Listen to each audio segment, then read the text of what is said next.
ఇక ముందుగా ఈ వైఎస్ఆర్ గారికి సంబంధించి ఆయన జ్ఞాపకాలని కొద్దిసేపు మాట్లాడుకున్న తర్వాత కమింగ్ అప్లో ఇచ్చిన ఇతర అంశాల్లోకి వెళదాం. ముందుగా ఎల్వికే గారు చెప్పండి, వైఎస్ఆర్ గారి జయంతి సందర్భంగా ఆయన జ్ఞాపకాలు ఏంటి?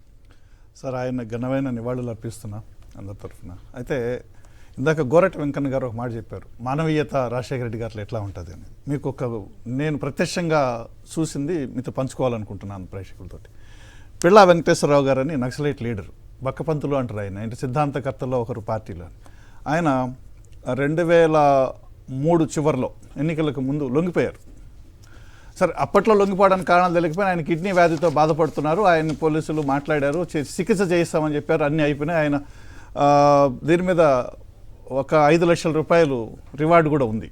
ఆయన లొంగిపోయిన రోజు సికుమార్ గారు అని డీజీపీ గారు ఆయన ప్రెస్ కాన్ఫరెన్స్లో అనౌన్స్ చేసింది ఏంటంటే 10 లక్షల రూపాయలు ఇస్తాం, అన్నీ చూసుకుంటామని చెప్పి. అది అయిపోయింది, ఆ ఎపిసోడ్ అయిపోయింది. ఎన్నికలు జరిగాయి. ఎన్నికలు జరిగిన తర్వాత ఆయన జానారెడ్డి గారు హోంమంత్రిగా ఉంటే ఆయన రూమ్ నుంచి బయటకు వస్తున్నారు, నాకు ఎదురుపడ్డారు. నేను పలకరించి మాట్లాడాను, చాలా ఇబ్బంది పడుతున్నానండి అని. ఏంటి అంటే, నాకు కిడ్నీ వ్యాధి ఉంది, చికిత్స చేశామని చెప్పి పట్టించుకోవట్లేదు, డీజీపీని కలిశాను, వాళ్ళని కలిశాను అంటే ముఖ్యమంత్రి గారిని కలిశారా అని అడిగాను. రాజశేఖర్ గారు ముఖ్యమంత్రి, ఎట్లా వీలవుతుందండి వెళ్ళటం అంటే, మనం కూడా మనుషులం కదా, ప్రధానంగా నేను తీసుకెళ్ళిపోయాను. సీఎం గారు ప్రెస్ కాన్ఫరెన్స్లోకి వెళ్తూ ఉన్నారు. ప్రెస్ కాన్ఫరెన్స్ అయిపోగానే కలిపి చెప్పాను ఇట్లా అని. సెకండ్స్లో సార్, నిమిషాలు కూడా కాదు, సెకండ్లలో ఏంటి ఆరోగ్యం, వెంటనే మీరు ఏ ఆసుపత్రిలో కావాలో అక్కడ చేరండి అని చెప్పి నాకు అప్పచెప్పారు బాధ్యతని. నువ్వు చూసి దాన్ని ఫాలో అప్ చెయ్యి, మాట్లాడు అని. 24 గంటల్లో ఆయనకి సీఎం రిలీఫ్ ఫండ్కి సంబంధించిన ఆర్డర్ కాపీ నా చేతికి ఇచ్చారు.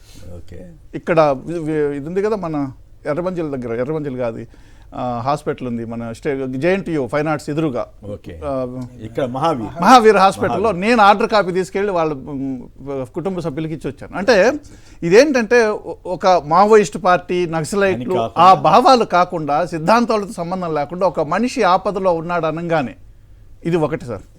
రెండోది, నాకు డిగ్రీ చదివేటప్పుడు ఆయుర్వేదిక మెడిసిన్ చేసిన సురేష్ అని సిపిఎం అతను మిత్రుడు, నేను తిరుపతిలో ఉద్యోగం చేస్తుంటే నా దగ్గరికి వచ్చి నన్ను తీసుకెళ్ళు అన్నారు.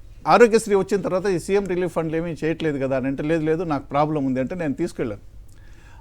డయాలసిస్ సంబంధించింది, ఆ టెక్నికాలిటీ టర్మినాలజీ నాకు తెలియదు, కానీ సీఎం గారేమో అది ఉంది కదా డయాలసిస్లో అంటే, ఈయన డాక్టర్, ఆయుర్వేద డాక్టర్, ఈయన ఇది లేదు సార్ అన్నారు. సరే అయితే అన్నారు, వచ్చేసాం. అదేంటి ఎల్వికే బయటికి పిలుచుకొచ్చావు ఏం చెప్పకుండా అంటే, లేదు నువ్వు రా అంటే, రెండో రోజు జీవో వచ్చిందండి. ఈ పర్టికులర్ డిసీజ్కి సంబంధించిన డయాలసిస్ కూడా దాంట్లో ఆరోగ్యశ్రీలో చేరుస్తూ జీవో వస్తే అదే సురేష్ గారు నాకు చూపించారు. అరే నువ్వు తీసుకొచ్చావు, 2 రోజుల్లోనే జీవో వచ్చింది. అంటే ఇటువంటివి చెప్తూ ఉంటే రోజుల తరబడి చెప్పచ్చు. ఆయన చేసినటువంటి మానవీయకు సంబంధించినటువంటి వ్యవహారాలు 1, 2, 3 కాదు, ఎంతమందికి ఎన్ని అనుభవాలు ఉన్నాయి అన్ని. అంటే అంత స్పాంటేనియస్గా స్పందించి నిర్ణయాలు అంతే వేగంగా తీసుకొని అమలు కూడా అంతే వేగంగా ఉండేది.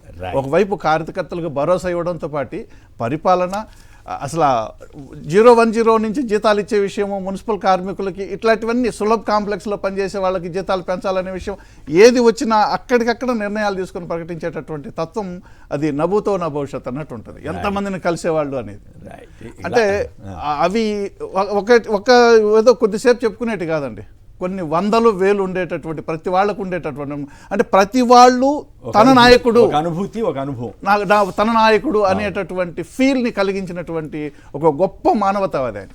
రైట్. సుబ్రహ్మణ్యం గారు గుంటూరు నుంచి. సుబ్రహ్మణ్యం గారు నమస్కారం, మాట్లాడండి. సార్ నమస్కారం. సార్ నమస్కారం. నేను హైదరాబాద్ లో పోలీస్ కానిస్టేబుల్ గా పనిచేశాను సార్. గుడ్. మా అన్నయ్య గారి భార్యకి ఇట్లా అనారోగ్యం వచ్చింది, స్పైనల్ కార్డు. నేను మా అన్నయ్య వచ్చిన నేను డబ్బులు సహాయం అడిగాడు. నేనేం చేయగలంటే 2 లక్షల రూపాయలు నేను ఇవ్వలేను అని చెప్పి రాజశేఖర రెడ్డి గారి క్యాంప్ ఆఫీస్ తీసుకెళ్ళాను. తీసుకెళ్ళి అక్కడ లైన్ లో నుంచి పెట్టి నేను దూరంగా నిల్చున్నా.